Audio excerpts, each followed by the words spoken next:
الحمد للہ رب العالمین والصلاة والسلام علی نبینا محمد وعلی آلہ وصحبہ اجمعین، اما بعد۔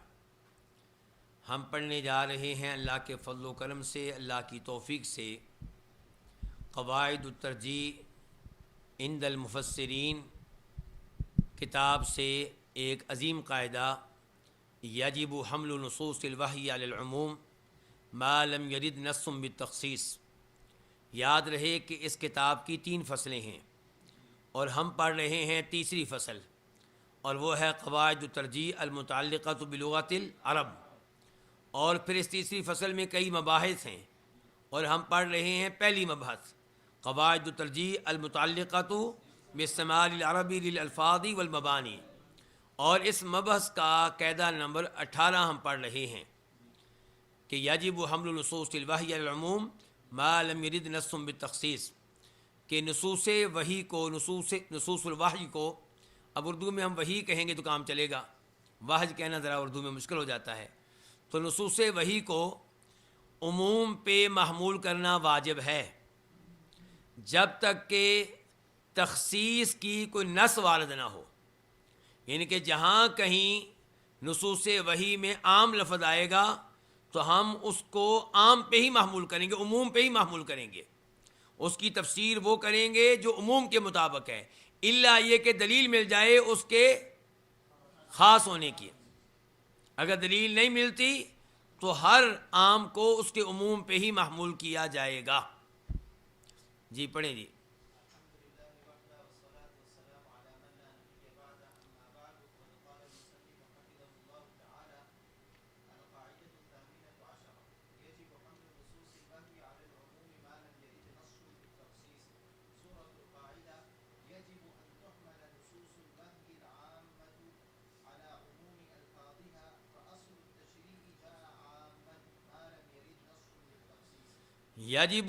یجب کا فاعل کدھر ہے؟ انتحمل کا نائب فاعل کدھر ہے؟ نصوص الوحی، نصوص کی صفت کدھر ہے؟ العامۃ۔ اچھا جی، کہتے ہیں کہ وحی کی عام نصوص، وحی کی عام نصوص، ان کو محمول کرنا ان کے الفاظ کے عموم پہ واجب ہے۔ وحی کی جو عام نصوص ہیں انہیں ان کے عام الفاظ پہ محمول کرنا واجب ہے، ما لم یرد نص بالتخصیص، جب تک کہ کوئی ایسی نص نہ آئے جو تخصیص کے اوپر دلالت کرے۔ کیوں ایسا کرنا ہم نے؟ فاصل تشریع جاء عاما، کیونکہ شریعت کی اصل جو ہے وہ عام آئی ہے، کسی خاص آدمی کے لیے نہیں آئی۔ شریعت جو آئی ہے اللہ نے اتاری ہے، کتنے لوگوں کے لیے اتاری ہے؟ سب کے لیے اتاری ہے۔ اس لیے جب الفاظ بھی عام ہیں اور شریعت آئی بھی عام لوگوں کے لیے ہے، تو اس لیے عام الفاظ کو ان کے عموم پہ ہی محمول کیا جائے گا۔ اگر آپ کو اللہ تعالیٰ موقع دے امام ابن القیم رحمہ اللہ کے ساتھ جڑنے کا، تو آپ دیکھیں گے کہ انہوں نے بڑی تنقید کی ہے ان مفسرین پہ جن کو عادت پڑی ہوئی ہے ہر ایت کے بعد کہتے ہیں جی یہ ایت نازل ہوئی ہے مکہ والوں کے بارے میں، یہ نازل ہوئی ہے ابو جہل کے بارے میں، یہ نازل ہوئی ہے ابو لہب کے بارے میں، یہ نازل ہوئی ہے ولید بن مغیرہ کے بارے میں۔ کہتے ہیں اللہ کے بندو ڈرو، اللہ تعالیٰ نے قرآن نازل کیا ہے پوری دنیا کے لیے۔ پھر وہ ایک جگہ پہ تو لگتا ہے کہ شاید امام صاحب رو ہی پڑے ہوں گے، کہتے دیکھیے اللہ تعالیٰ نے کہا یا ایہا الناس، کیا کہا؟ اللہ نے الناس کا لفظ بولا جس سے زیادہ پوری دنیا کا احاطہ کرنے والا کوئی لفظ نہیں ہے جس سے بڑھ کر۔ الناس میں ساری دنیا آتی کہ نہیں آتی؟ سب لوگ آتے ہیں، اس کے باوجود مفسرین کو دیکھیے کہیں گے اس سے مراد ہے اہل مکہ۔ اللہ تعالیٰ کہہ رہے ہیں یا ایھا الناس، اور مفسر کیا لکھ رہا ہے کہ اہل مکہ کو اللہ نے خطاب کیا ہے، تو یہ زیادتی ہے، یہ قرآن کریم کے الفاظ کے ساتھ کیا ہے؟ یہ زیادتی ہے، یہ کوئی اچھی بات نہیں ہے۔ تو یہی وہ آج ہمیں سمجھانا چاہتے ہیں۔ دیکھیں میں بار بار کہتا ہوں یہ قواعد بہت قیمتی ہیں، یقین جانیں آپ کی مستقبل کی زندگی پہ یہ قواعد پوری زندگی اثر انداز رہیں گے، آپ مانیں یا نہ مانیں۔ اب مجھے امید نہیں ہے کہ کبھی آپ کسی مفسر کی باتوں میں آئیں گے جو کہہ رہا ہوگا اپنی تفسیر میں کہ یہاں پہ من سے مراد فلاں آدمی ہے، ہاں الا یہ کہ دلیل دے، دلیل کہیں پہ آ جائے تو وہ موجود ہے، ما لم یرد نص بالتخصیص، دلیل ہے تو کوئی بات نہیں، دلیل کے بغیر تخصیص نہیں کی جائے گی۔ چلیں جی شیخ صاحب۔ فإذا اختلفت أقوال المفسرين في تفسير آية من كتاب الله تعالى فمنهم من يحملها على عموم ألفاظها ومنهم من يخصصها ويقصرها على بعض أفراد العام والصواب هو حملها على العموم۔ تو جب مفسرین کے اقوال مختلف ہوں فی تفسیر آیت من کتاب اللہ، اللہ تعالیٰ کی کتاب کی کسی آیت کی تفسیر میں، چنانچہ منہم، من کون سا ہے؟ تبعیضیہ، ان میں سے کوئی اس آیت کو محمول کر رہا ہے اس کے عمومی الفاظ پہ، ومنہم من یخصصها ویقصرها علی بعض افراد العام، اور ان میں سے کوئی وہ ہے جو اس آیت کو کیا کر رہا ہے؟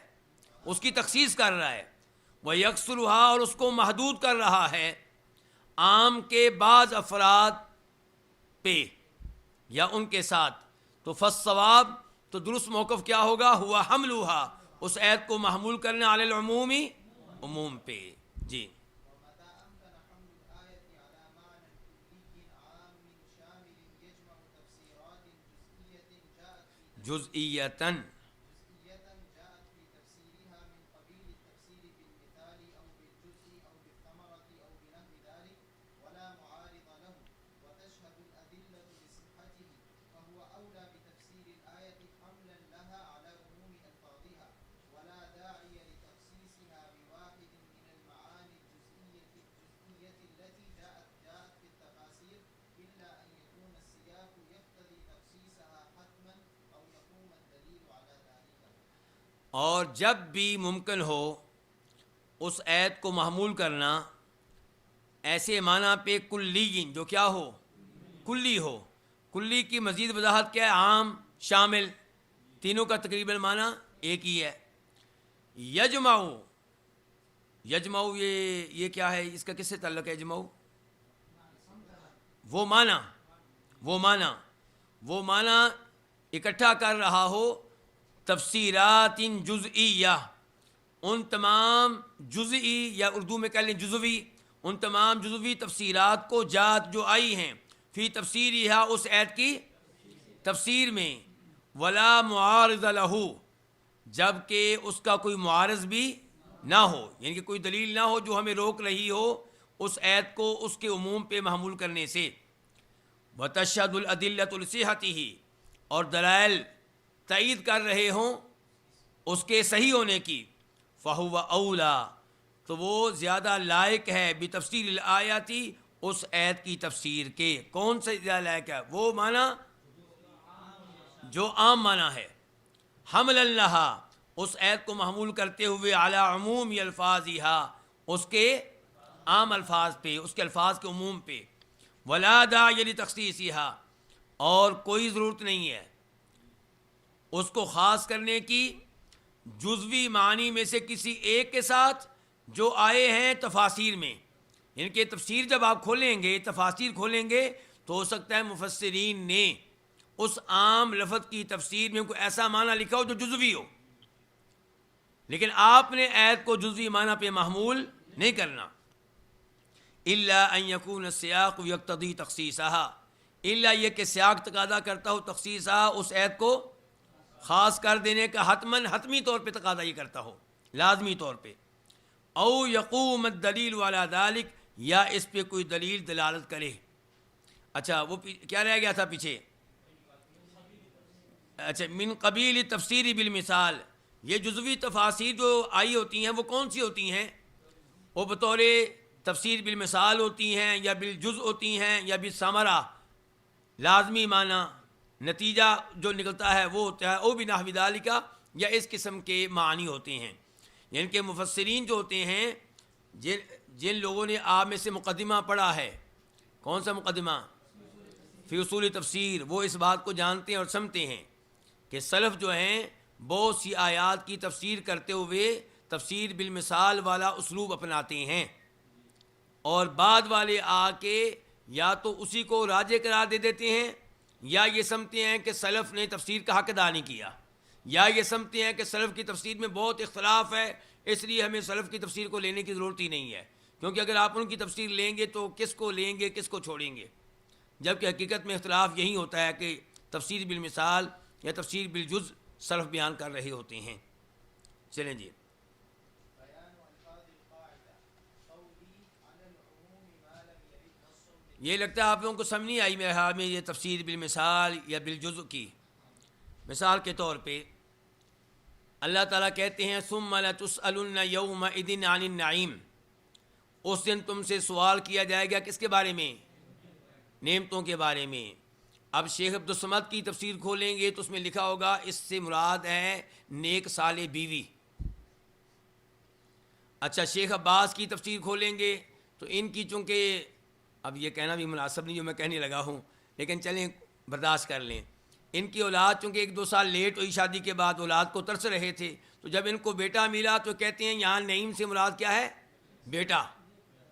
کیا مراد ہے؟ بیٹا۔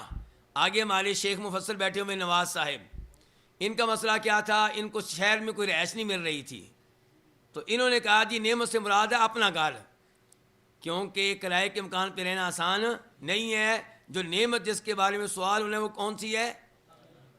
تو یہ سب مثالیں، یہ تفاسیر کون سی ہیں؟ تفسیر بالمثال، یہ اس لفظ کا پورا معنی نہیں ہے۔ تو مفسرین اس انداز سے کئی دفعہ تفسیر کرتے ہیں، ورنہ ان کو ہم سے بہتر پتہ ہوتا ہے کہ لفظ عام ہے، لیکن ہمیں سمجھانا چاہتے ہیں چند بہترین قسم کی مثالیں دے کر۔ یہی صورتحال آپ کو نظر آئے گی اللہ تعالیٰ کے اس فرمان میں ربنا آتنا فی الدنیا حسنہ، یہ حسنہ آپ کھول لیں، ایسی تفاسیر آپ کو ملیں گی، اور بھی کئی آیات۔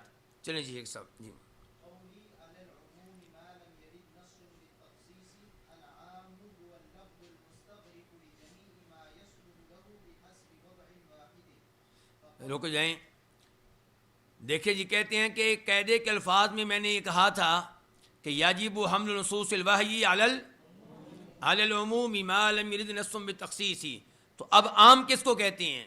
کہتے ہیں وہ لفظ، وہ لفظ المستغرق جو کیا ہو؟ شامل ہو، لجمیع ما یصلح لہ، ان تمام معنی کو جو اس کے لائق ہیں، ان تمام معنی کو جو اس کے لائق ہیں، بحسب وضع واحد، ایک بناوٹ کے مطابق، ایک بناوٹ کے مطابق۔ اچھا، یہاں پہ 2 لفظ اور بھی بریکٹ میں لکھ لیں آپ آگے، دفعتاً بلا حصر، جب آپ علامہ شنقیطی کی طرف جائیں گے تو انہوں نے العام کی تعریف میں یہ 2 لفظ بھی لکھے ہیں۔ اچھا، اب ہم وضاحت کی طرف جاتے ہیں، کیا مراد ہے جی بحسب وضع واحد؟ جی شیخ صاحب، قولهم بحسب وضع واحد احتراز عن اللفظ المشترك الذي له حقيقة ومجاز، فإن عمومه لا يقتضي أن يتناول مفهوميه معا۔ ہاں جی، کہتے ہیں یہ جو ہم نے کہا ہے نا کہ عام وہ لفظ ہے جو شامل ہے ان تمام معانی کو جو اس کے لائق ہیں، جس بحسب وضع واحد، ایک بناوٹ کے ساتھ، تو اس سے نکل گیا وہ لفظ جو مشترک ہے۔ مشترک کی مثال دیں کوئی؟ العین، العین ہم نے پڑھا تھا۔ اچھا، اب العین کے کئی معنی ہیں، لیکن کیا یہ ایک وضع کے ساتھ ہیں؟ نہیں، یہ بحسب اوضاع متعددہ ہیں، بحسب اوضاع متعددہ ہیں، ایک بناوٹ کے ساتھ نہیں ہیں۔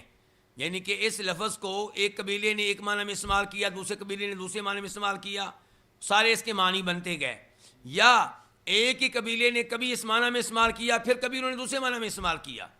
لیکن عام جو ہوتا ہے اس کو ایک ہی وقت میں سب کچھ ہم نے مراد دینا ہوتا ہے، ایک ہی وقت کے ساتھ جب اس کو بنایا گیا تھا۔ جی جی، تو یہ جو احتراز ہے اس میں اجتناب ہے لفظ مشترک سے یا اس لفظ سے جس کی ایک حقیقت ہوتی ہے اور ایک کیا ہوتی ہے؟ اب لینا ہم نے کیا ہوتا ہے؟ ایک۔ کہتے ہیں فإن عمومہ لا یقتضی، اس کا عموم اس بات کا تقاضا نہیں کرتا ان یتناولا کہ وہ لفظ شامل ہو دونوں مفہوموں کو ایک ساتھ۔ جی اچھا، دفعتاً جو کہا تھا نا اس سے نکل گیا مطلق، کیونکہ مطلق کا جو استغراق ہے وہ علی سبیل البدلیہ ہے، اور بلا حصر کہنے سے اعداد نکل گئے، اعداد. میاں یہ محصور ہے کہ غیر محصور؟ محصور ہے، الف بھی محصور ہے، تو یہ عام ان کو نہیں کہا جائے گا. چلیں شیخ صاحب جی. عموم کے بہت سے صیغے ہیں، بہت سے الفاظ ہیں، عموم کے بہت سے الفاظ ہیں جی. ہاں، بعد نے ان الفاظ کو پہنچایا کہاں تک؟ 250 تک جی. ہاں، ان میں سے کئی ایسے ہیں جن پہ اتفاق ہے، یعنی کہ اتفاق ہے کہ واقعی وہ عموم کا فائدہ دیتے ہیں، اور ان میں سے کئی ایسے ہیں جن میں کیا ہے؟ اختلاف ہے جی. اور بعد نے ان کو خاص کیا ہے ایک کتاب کے ساتھ، ان کو الگ کر کے ذکر کیا ہے ایک کتاب میں جی. اور ان الفاظ کے بارے میں گفتگو کی ہے علماء اصول نے بھی اور دوسرے لوگوں نے بھی.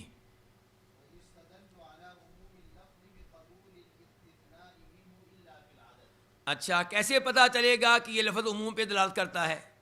جس لفظ کا استثناء ہو سکے اس کا مطلب یہ ہے کہ وہ کیا ہے؟ عام ہے، سوائے عادات کے.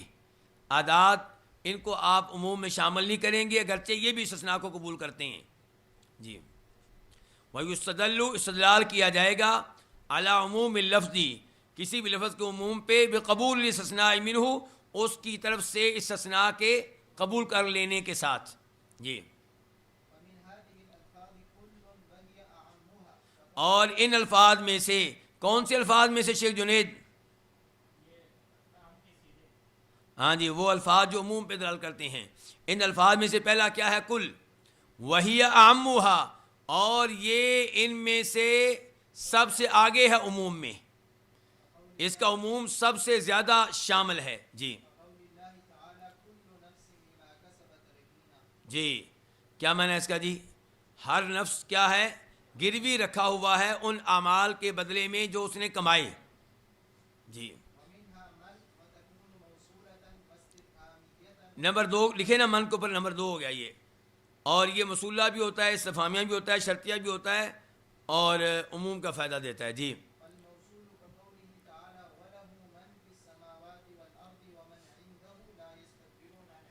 وَلَهُ، اور اللہ ہی کی ملکیت ہیں. کون؟ جو بھی آسمانوں پہ ہیں اور جو بھی. تو من سے مراد کون ہیں؟ جبریل علیہ السلام آسمانوں پہ کون ہیں؟ سب جو بھی آسمانوں پہ ہیں، اور من فی الارض جو بھی زمین پہ ہیں. ومن عندہ، اور جو اس کے پاس ہیں. کس کے پاس؟ لا یستکبرون عن عبادتہ، وہ اس کی عبادت سے انکار بالکل نہیں کرتے، اس کی عبادت سے بڑے نہیں بنتے. ولا یستحسرون، اور نہ ہی کبھی، اور بالکل بھی تھکتے نہیں ہیں، بالکل بھی تھکتے نہیں ہیں. تو یہاں دونوں جگہ پہ جو من آیا ہے یہ کون سا من ہے؟ موصولہ اور عموم پہ دلالت کرتا ہے جی.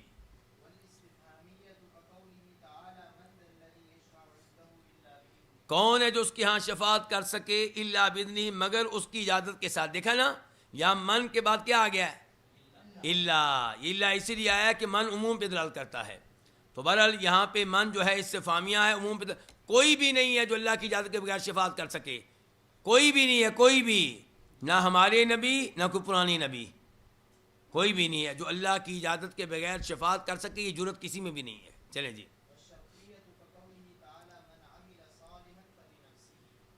جس نے بھی نیک اعمال کیے، جو بھی نیک عمل کرے گا فلی نفسی ہی، وہ کس کے لیے کرے گا؟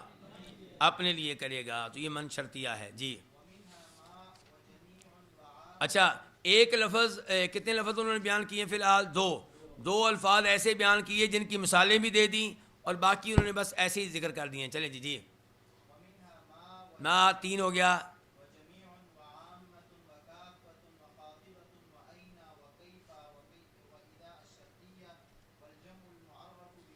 والجمع المعرب بلام الجن، جیسے قد افلح المؤمنون، المؤمنون.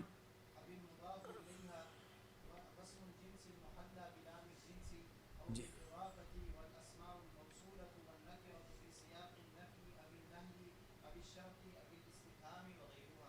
جی.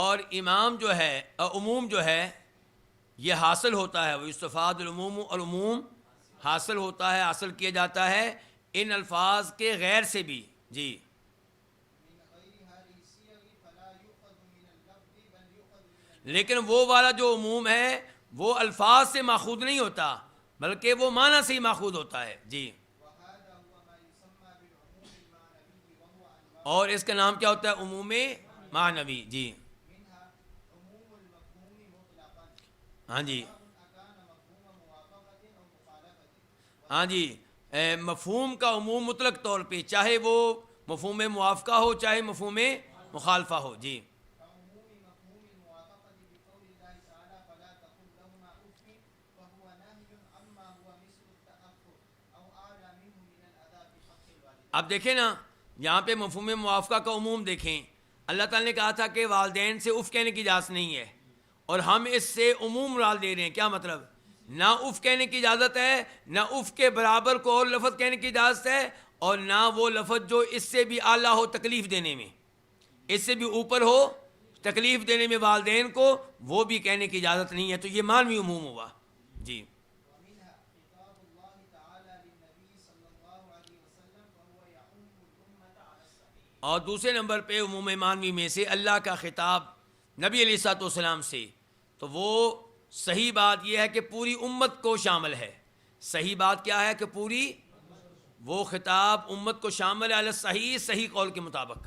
جی وهو ما ورد في القرآن مبدوءا بقول الله تعالى يا أيها اور اس سے مراد ہر وہ خطاب ہے جو قرآن کریم میں آیا ہے جب کہ اس کا آغاز کس سے ہوتا ہے؟ یا ایھا النبی سے. جی وهو من حيث اللفظ خاص موجه إلى النبي صلى الله عليه وسلم إلا أنه يحمل على العموم للأمة. تو وہ الفاظ کے اعتبار سے خاص ہے، موجہ، اس کو پھیرا گیا ہے نبی علیہ الصلوۃ والسلام کی طرف، ان کے بظاہر وہ اللہ کے نبی ہی مراد ہیں، یا ایھا النبی، النبی تو ایک ہی ہے، لیکن اس کو امت پہ محمول کیا جائے گا، اس کو عموم پہ محمول کیا جائے گا، للامتی، امت کے لیے، یعنی کہ وہ اصل میں پوری امت کے لیے ہے. جی والتخصيص هو إخراج بعض ما تناوله العموم. اور تخصیص کس کو کہتے ہیں؟ عام کی تعریف پہلے پڑھ لی نا ہم نے، وہ یعنی کہ ابھی ہم کیا موضوع ہمارا چل رہا ہے؟ بیان الفاظ القاعدہ. ہمارا موضوع کیا چل رہا ہے؟ اس میں ابھی تک ہم پڑھ رہے تھے العام کی تعریف، اب آگی تخصیص. وہ کیا ہے؟ ہوا اخراج بعض ما تناول العموم. ما سے ترجمہ شروع کرتے ہیں. ما تناول العموم، وہ چیزیں جن کو عام عموم شامل ہے، وہ چیزیں جن کو عموم شامل ہے ان میں سے بعض کو خارج کر دینا، تو اس کا نام کیا ہے؟ تخصیص. اور جو خاص کرے گا اس کو کیا کہیں گے؟ مخصص. ٹھیک ہو گیا؟ جو دلیل خاص کرے گی اس کو کیا کہیں گے؟ مخصص. جی ومخصصات العموم قسمان. اور عموم کو خاص کرنے والے دلائل جو ہیں وہ کتنے ہیں؟ وہ دو قسم کے ہیں. جی القسم الأول المخصصات المتصلة. المخصصات المتصلہ، وہ مخصصات جو عام کے ساتھ ہی آتے ہیں. جی اور نمبر 2 پڑھ لیں آگے. المخصصات المنفصلة ہاں جی، عام ایک جگہ پہ اور خاص مخصص کسی اور جگہ پہ. جی وهي المخصصات المتصلة وهي ما لا يستقل بنفسه ويتعلق معناه باللفظ الذي قبله. یہ وہ مخصصات ہیں جو مستقل نہیں ہیں، مستقل بنفسی نہیں ہے، مستقل بذاتی نہیں ہے، بلکہ عام کے ساتھ ہی مذکور ہوتی ہیں. وَيَتَعَلَّقُ مَعْنَاهُ، اور ان کے معنی کا تعلق ہوتا ہے اس لفظ کے ساتھ جو ان سے پہلے ہے. جی وهي أنواع جی ہاں منها الاستثناء. جی. المخصص الاول کیا ہوا؟ المخصصات المتصلہ سے پہلے نمبر ایک کون سا؟ الاستثناء. جی نحو قول الله تعالى والذين هم لفروجهم حافظون إلا على أزواجهم أو ما ملكت أيمانهم. اچھا، یہ کن کا تذکرہ ہو رہا ہے؟ قد افلح المؤمنون، مومن کامیاب ہو گئے. کون سے؟ آگے ان کے اوصاف بتائے جا رہے ہیں، اور یہاں پہ کہا جا رہا ہے اور وہ جو اپنی شرمگاہوں کی حفاظت کرنے والے ہیں. الذین، یہ عام ہے کہ خاص ہے؟ عام. الا علی ازواجہم، سوائے ان کے، سوائے کن کے؟ اپنی بیویوں کے، یا ان عورتوں کے جن کے مالک ہیں دائیں ہاتھ. تو یہ تخصیص ہو گئی. اب ہر ایک سے اپنی شرمگاہ کی وہ حفاظت کرتے ہیں سوائے بیویوں کے اور لونڈیوں کے. چلیں جی. اچھا یہ تخصیص کس کے ذریعے ہوئی ہے؟ استثناء کے ذریعے. الا آگے جی جی. ومنها الشرط نحو قوله تعالى والمحصنات من المؤمنات والمحصنات من الذين أوتوا الكتاب من قبلكم إذا آتيتموهن أجورهن. ہاں جی. پاک دامن مومن عورتیں یہ سب کی سب کیا ہیں؟ حلال ہیں. والمحصنات من الذین اوتوا الکتاب اور یہودیوں عیسائیوں کی پاک دامن عورتیں. کون سی عورتیں؟ کون سی عورتیں؟ پاک دامن. ذرا دھیان سے. آپ کا بھائی جو انگلینڈ میں رہتا ہے نا، یا آپ کا بھائی جو پاکستان میں رہتا ہے اور نیٹ کے اوپر بیٹھتا ہے، مجھے خطرہ ہے کسی دن وہ آپ کے گھر میں 60 سال کی انگریز لڑکی بطور دلہن لے کر آئے گا. ٹھیک ہے، آج کل ایسی خبریں کثرت سے آ رہی ہیں، تو ذرا بچ بچا کے رہیں. اللہ نے ایسے ہر لڑکی جائز قرار نہیں دی. کون سی جائز قرار دی شیخ عبدالصمد؟ والمحصنات. کیونکہ پاکستانی قوم اندھی ہو چکی ہے یورپ میں جانے کے لیے. کیا ہو چکی ہے؟ 60 سال کی، 70 سال کی امریکی، جاپانی، انگلینڈ کی دادی اماں، اس کو یہاں پہ لایا جا رہا ہے بطور دلہن. مقصد کیا شیخ عبدالصمد؟ کہ اس کے ذریعے اس کے ساتھ لٹک کے پہنچ جائیں گے انگلینڈ اور امریکہ. 4 سال بعد نیشنلٹی مل جائے گی، پھر اس کو چھوڑ کے کسی اچھی سی لڑکی سے شادی کر لیں گے. تو لیکن میں بتانا کیا چاہتا ہوں کہ اللہ نے ہر یہودی عیسائی لڑکی کو حلال نہیں کیا. کس کو؟ اور اس سے پہلی آیت بھی سمجھ لیں. والمحصنات من المؤمنات، وہ مومن لڑکی آپ کے لیے حلال ہے جو کیا ہے؟ پاک دامن. اس کا مطلب ہے یاری لگا کے، دوستی لگا کے کوئی حلال نہیں ہے. ٹھیک ہے، بدکاری کے ذریعے کوئی حلال نہیں ہے، بلکہ وہ لڑکیاں جو پاک دامن ہیں. مسلمان ہے تو وہ بھی پاک دامن ہونی چاہیے، اور یہودی عیسائی ہے تو وہ بھی کیا ہونی چاہیے؟ پاک دامن. اچھا یہ بھی ساری کی ساری حلال نہیں ہے. آگے تخصیص آ گئی. تخصیص کیا ہے؟ اذا آتیتموہن اجورہن. یہ اذا شرط ہے. یہ حلال تب ہیں جب تم ان کو ان کے حق مہر دو. اگر حق مہر نہیں دینا تو پھر حلال نہیں ہے آپ کے لیے. چلیں جی. ومنها الغاية نحو قوله تعالى فاغسلوا وجوهكم وأيديكم إلى المرافق. ہاں جی، اپنے چہرے دھونے ہیں، اپنے ہاتھ دھونے ہیں، لیکن ہاتھ سارا نہیں دھونا، کونیوں تک. تو یہ کیا ہو گئی ہے؟ یہ تخصیص ہو گئی ہے غایت کے ذریعے. الہ. تخصیص کس کے ذریعے ہوئی ہے؟ غایت الہ کے ذریعے. جی. ومنها الصفة والمراد بها المعنوية لا النعت بخصوصه نحو قوله تعالى ومن يقتل مؤمنا متعمدا فجزاؤه جهنم. اچھا جی. اور مخصصات میں سے ایک کیا ہے؟ الوصف. کیا ہے؟ وصف. اور اسی لیے کہہ رہے ہیں کہ اس سے مراد کیا ہے؟ معنوی وصف، یعنی کہ وہ ترکیب والا نہیں ہے. للنعت بخصوص ہی، وہ جو علم النحو میں آپ نعت پڑھتے ہیں وہ مراد نہیں ہے، معنی کے لحاظ سے جو وصف ہے. جیسے کہ اللہ تعالیٰ کا فرمان ہے، اب جو حال بن رہا ہوگا تو وہ بھی وصف کرائے گا. وَمَن يَقْتُلْ مُؤْمِنًا مُتَعَمِّدًا، جو کسی مومن کو قتل کرے اس حال میں کہ جان بوجھ کر، تو اس کی جزا کیا ہے؟ جہنم. اچھا، مومن کو قتل کرنے والا جہنم میں جائے گا، یہ عام تھا اگر متعمد نہ ہوتا، اگر لفظ متعمد یہ والا وصف نہ ہوتا. لیکن یہ وصف آ گیا تو اب وہ نکل گیا جس سے غلطی سے قتل ہو جائے. ٹھیک ہوگا شیخ صاحب؟ وہ جو غلطی سے قتل کر بیٹھے وہ جہنم میں نہیں جائے گا، اس کی جزا جہنم نہیں ہے. تخصیص ہوگی کہ نہیں ہوگی؟ چلیں جی آگے. القسم الثاني المخصصات المنفصلة وهي ما يستقل بنفسه ولا يكون متصلا بالعام في الكلام. اور یہ وہ ہیں جو مستقل بنفسی ہوتی ہیں، یعنی کہ یہ مستقل آتے ہیں الگ سے.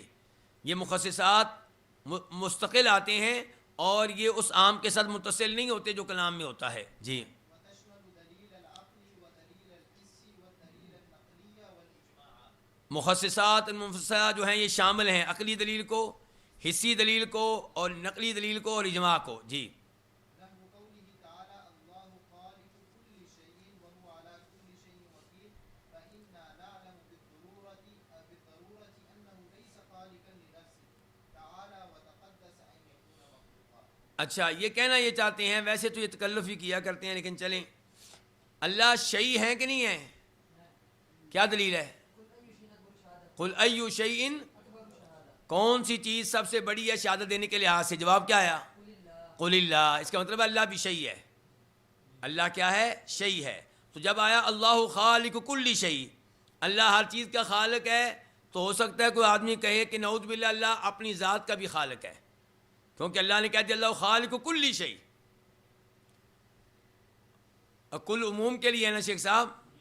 تو کہتے ہیں فإنا نعلم بالضرورہ، ہم عقلی ضرورت کے ذریعے جانتے ہیں کہ وہ اپنا خالق نہیں ہے، جو سب کا خالق ہے وہ اپنی ذات کا خالق نہیں ہے۔ تعالی وتقدس ان یکون مخلوقا، وہ اس بات سے پاک ہے کہ وہ مخلوق ہو۔ چلیں جی، ومثال التخصيص بدليل الحس قول الله تعالى وأوتيت من كل شيء مع أنها لم تؤت ما كان في يد سليمان۔ اللہ تعالی نے کہا ہے کہ وہ اوتیت، اور وہ عورت دی گئی تھی، کون سی عورت؟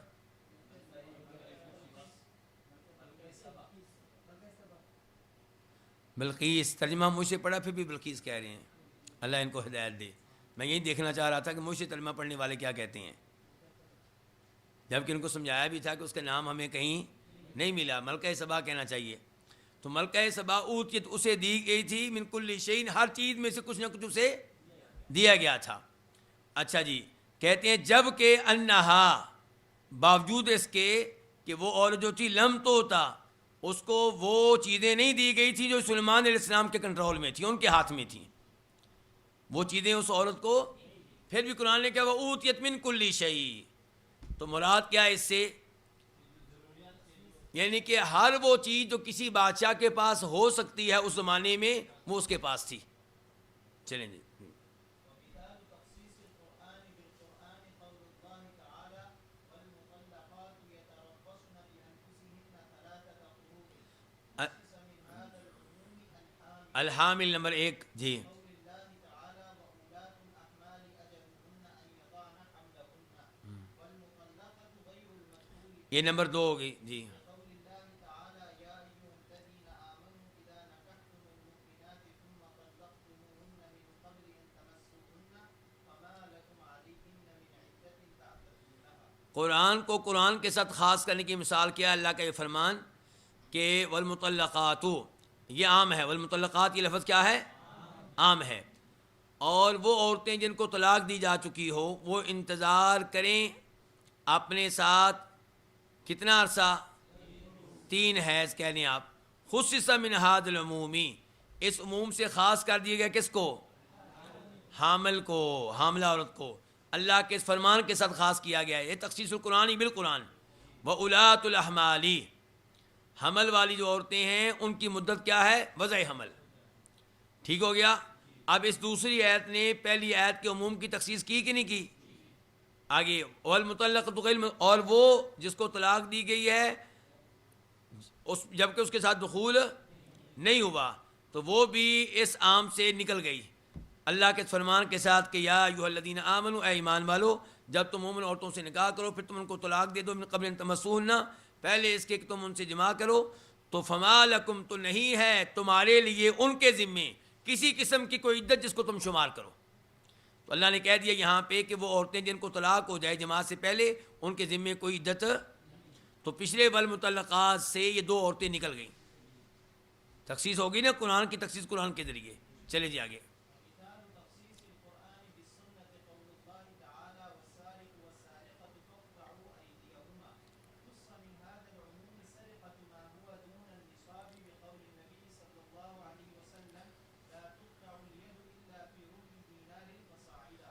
ہاں جی، ہم پڑھ چکے ہیں التخصیص بدلیل العقل، نمبر 2 پڑھ چکے ہیں تخصیص بدلیل الحس، نمبر 3 پڑھ چکے ہیں تخصیص القرآن بالقرآن، اور نمبر 4 بھی پڑھ رہے ہیں تخصیص القرآن بالسنہ، پھر آگے پڑھیں گے تخصیص عموم القرآن بالاجماع۔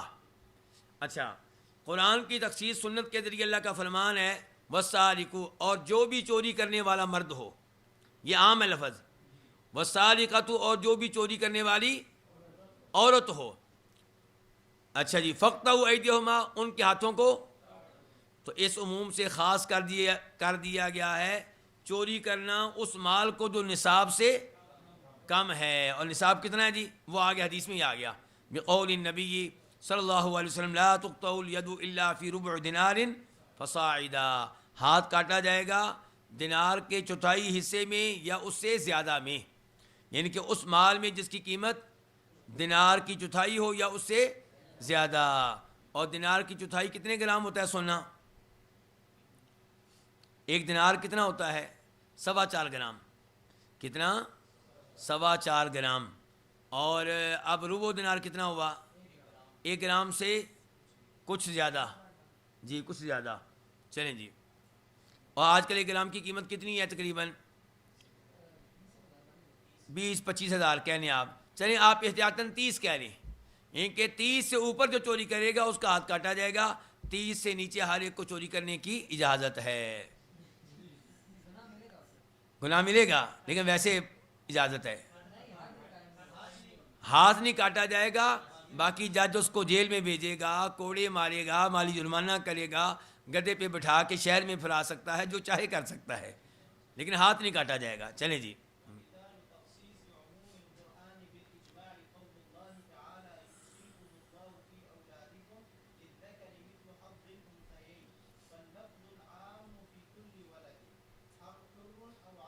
حر او عبد. جی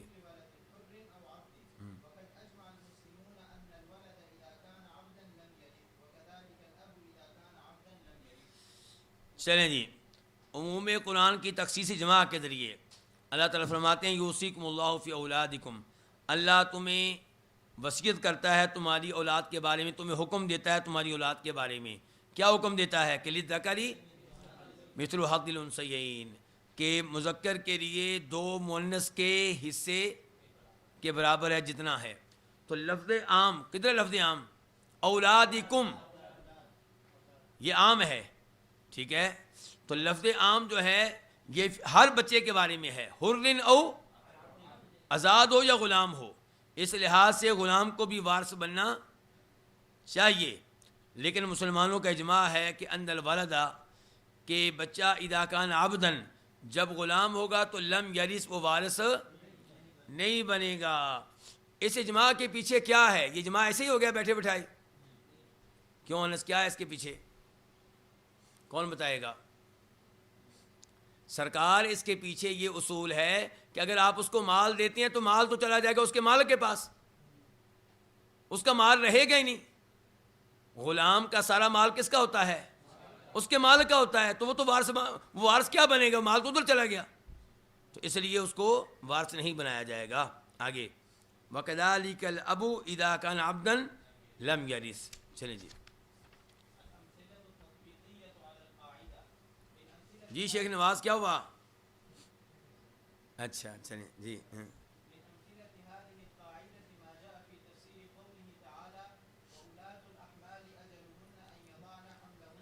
اس قاعدے کی مثالوں میں سے وہ کچھ ہے جو آیا ہے اللہ کے اس قول کی تفسیر میں کہ وَأُولَاتُ الْأَحْمَالِ أَجَلُهُنَّ يَضَعْنَ حَمْلَهُنَّ، حمل والی عورتوں کی عدت کیا ہے؟ وضع حمل. جی علماء نے اختلاف کی اس آیت کی تفسیر میں، اور یہ اختلاف 2 اقوال پہ مشتمل ہے. جی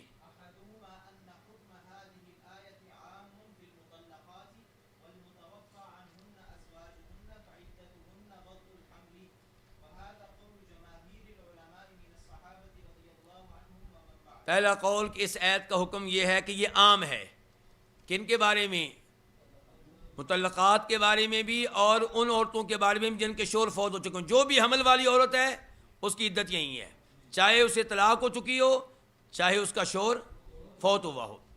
اچھا جی، ان کی عدت بدء حمل ہے. اور یہ صحابہ کرام میں سے جماہیر علماء کرام کا قول ہے، اور بعد والوں کا بھی. جی اور دوسرا قول یہ ہے کہ اس آیت کا حکم خاص ہے مطلقات میں. جی جہاں تک تعلق ہے اس عورت کا جن کا شوہر فوت ہو چکا ہو، تو ان کی عدت کیا ہے؟ ابعد الاجلین، 2 عدتوں میں سے دور والی. جی مروی نہیں بلکہ اچھی طرح ثابت ہے، علی سے بھی، عبداللہ بن عباس سے بھی. جی اور یہ امام مالک کے مذہب میں 2 اقوال میں سے ایک ہے. تو اس قول کے مطابق عدت کتنی ہوئی حنظلہ؟ علی کے قول کے مطابق عدت کتنی ہوئی پھر؟ جی وہ کیسے سمجھائیں، مجھے سمجھ نہیں آ رہی.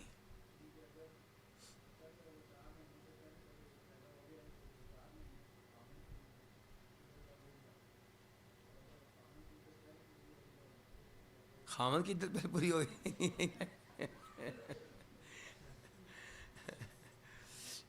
یعنی کہ دیکھیں، حضرت علی کا موقف یہ تھا اور عبداللہ ابن عباس کا بھی کہ کسی عورت کا شوہر فوت ہوا ہے اور مہینے کے بعد اس کے ہاں ولادت ہو گئی، تو ہم اس سے کہیں گے تمہاری عدت ابھی ختم نہیں ہوئی، تمہاری عدت ہے ابعد العدلین، 2 عدتوں میں سے جو دور کی ہے، اور وہ کیا ہے 4 مہینے 10 دن. اور ایک عورت ہے اس کے 4 مہینے 10 دن پورے ہو گئے اور وہ کہتی ہے لو جی میری عدت ختم ہوئی، لیکن حمل ابھی بچہ پیدا نہیں ہوا، تو ہم کہیں گے نا جب ولادت ہو جائے گی تب تمہاری عدت ختم ہوگی، جو بھی دور کی عدت ہوگی وہ اس کے اوپر ڈالی جائے گی. جبکہ صحیح موقف کیا ہے وضع حمل، یعنی کہ ایک عورت حمل کی حالت میں ہے اور اس کو خبر ملتی ہے کہ میرا شوہر فوت ہو گیا ہے، اس خبر کے ساتھ ہی اس کا حمل گر گیا. اس غم میں کئی عورتیں ایسی ہوتی ہیں، اس غم میں اس کا حمل ادھر ہی گر گیا، 1 منٹ کے بعد اس کی عدت ختم ہوگی، بس اگلے منٹ میں وہ کہیں نکاح کرنا چاہے تو کر سکتی ہے، چاہے وہ نفاس میں ہے. میاں بیوی کا تعلق قائم نہیں ہوگا لیکن نکاح ہو سکتا ہے. چلیں جی.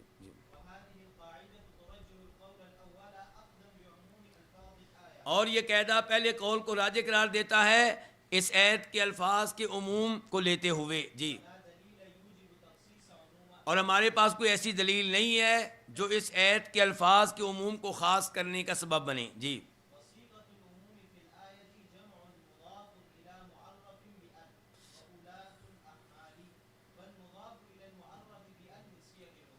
ہاں جی، عموم کا صیغہ کون سا ہے اس آیت میں؟ کہتے ہیں وہ جمع ہے جو مضاف ہے کس کی طرف؟ الی معرف بھی ال کی طرف. جی الاحمال. جی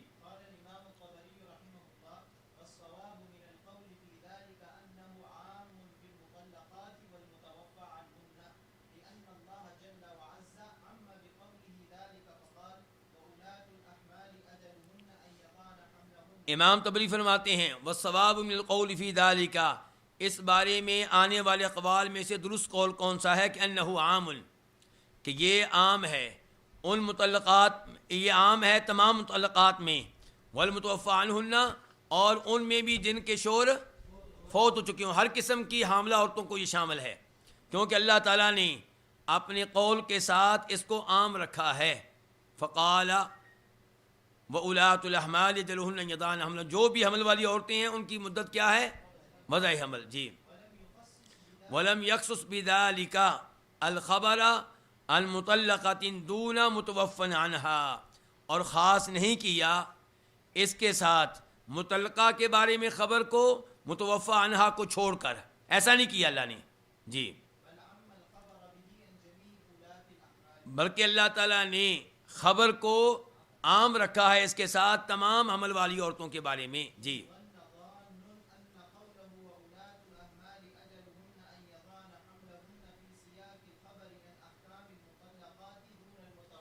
ہاں جی، یہاں پہ کوئی کہنے والا کہہ سکتا ہے کہ جناب والا آپ اس آیت کا سیاق و سباق دیکھ لیں، اس آیت سے پہلے جتنی گفتگو ہو رہی ہے وہ طلاق یافتہ عورتوں کے بارے میں ہو رہی ہے، تو انہی کے عمل کے بارے میں گفتگو ہوئی ہے.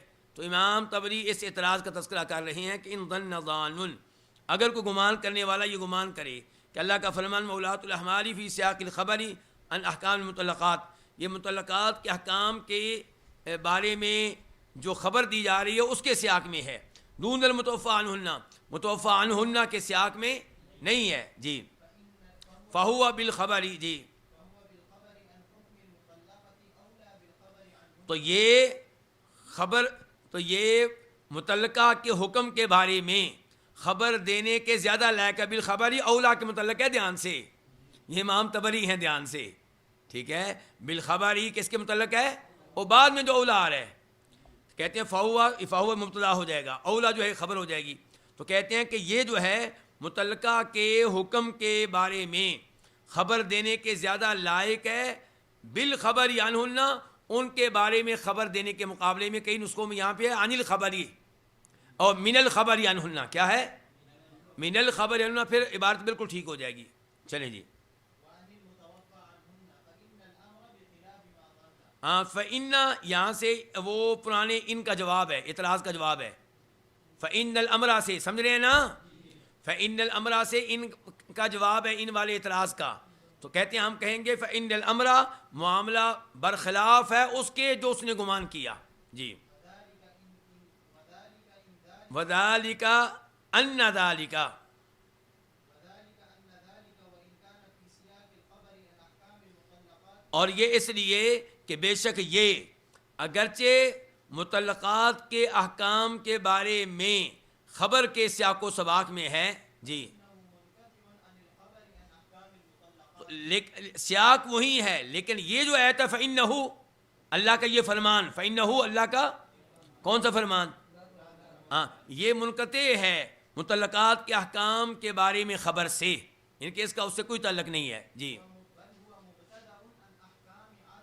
بل ہوا خبر، یہاں پہ لکھیں خبر، بلکہ یہ خبر ہے مبتدا جس کا آغاز ہو رہا ہے. جی. یہ مبتدا کا معنی کیا ہے؟ یہاں پہ آغاز ہو رہی ہے، وہ شرح ابن عقیل والی مبتدا خبر نہیں، دھیان سے، بلکہ یہ ایسی خبر ہے جس سے آغاز ہو رہا ہے. جی. عددی عددی. جی.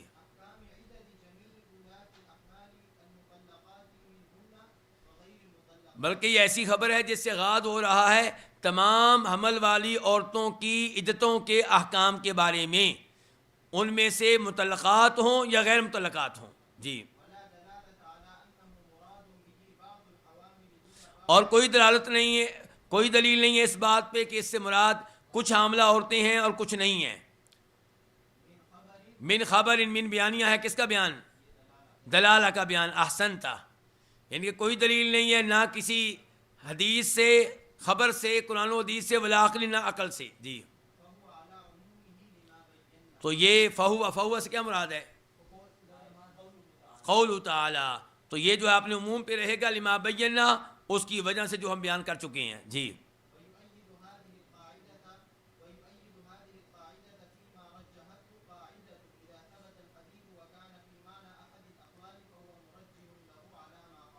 اس آیت میں عموم والے قاعدے کی تائید کے لیے ایک اور قاعدہ بھی میدان میں آ گیا. تو کہتے ہیں اس قاعدے کی تائید کر رہا ہے اس میں جس کو راجے قرار دے رہا ہے رجحت ہو، کون؟ یہ قاعدہ عموم والا. تو یؤیدو کا فاعل کدھر ہے؟ قاعدتو. دھیان سے اس قاعدے کی تائید کر رہا ہے. کون سا قاعدہ؟ کہ اذا ثبت الحدیث ہو، جب حدیث ثابت ہو اور وہ تفسیری اقوال میں سے کسی ایک کے مفہوم میں ہو، معنی میں ہو، فہوا، تو وہ کیا؟ حدیث. فو حدیث مرجح لہو، اس کو راجع قرار دینے والی بن جائے گی. کس کو؟ اس احد الاقوال کو، علی ما خالفہ، ان اقوال کے مقابلے میں جو اس کے مخالف ہیں. جی.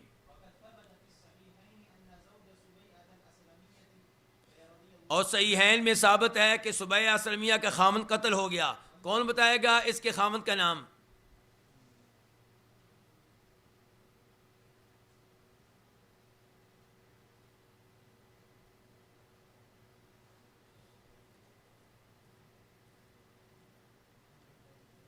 وَلَكِنَّ الْبَائِسَ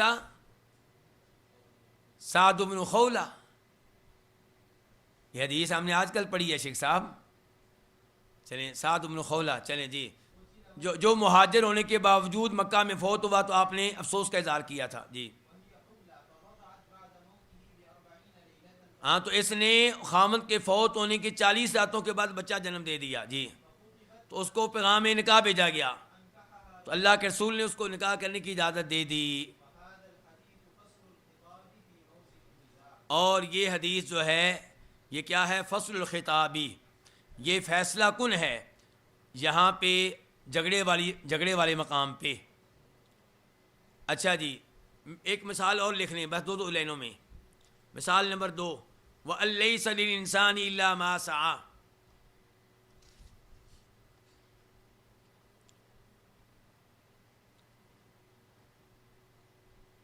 لکھ لیا؟ کون ترجمہ کرے گا اس آیت کا؟ جی. اچھا، اس کو دلیل بنایا ہے ان لوگوں نے جو ایصال ثواب کے قائل نہیں ہیں. تو دوسروں نے جواب دیا کہ یہاں پہ انسان سے مراد ہے کافر. کافر ہوگا تو اس کو فائدہ نہیں ہے کسی اور کے عمل کا، مسلمان کو تو ہوگا قرآن خوانی کا فائدہ. یہ میں ان کی بات بتا رہا ہوں آپ کو. تو ہم یہاں پہ کہیں گے لیس المراد بھی الکافر، انسان سے مراد یہاں پہ کافر نہیں ہے، ہر انسان مراد ہے. اللہ نے یہ نہیں کہا کہ بل لیس للکافر الا ما سعى، اللہ نے کیا کہا ہے؟ ولیس للانسان. مزید قواعد تفسیریہ جلد نمبر 2 صفحہ نمبر 218.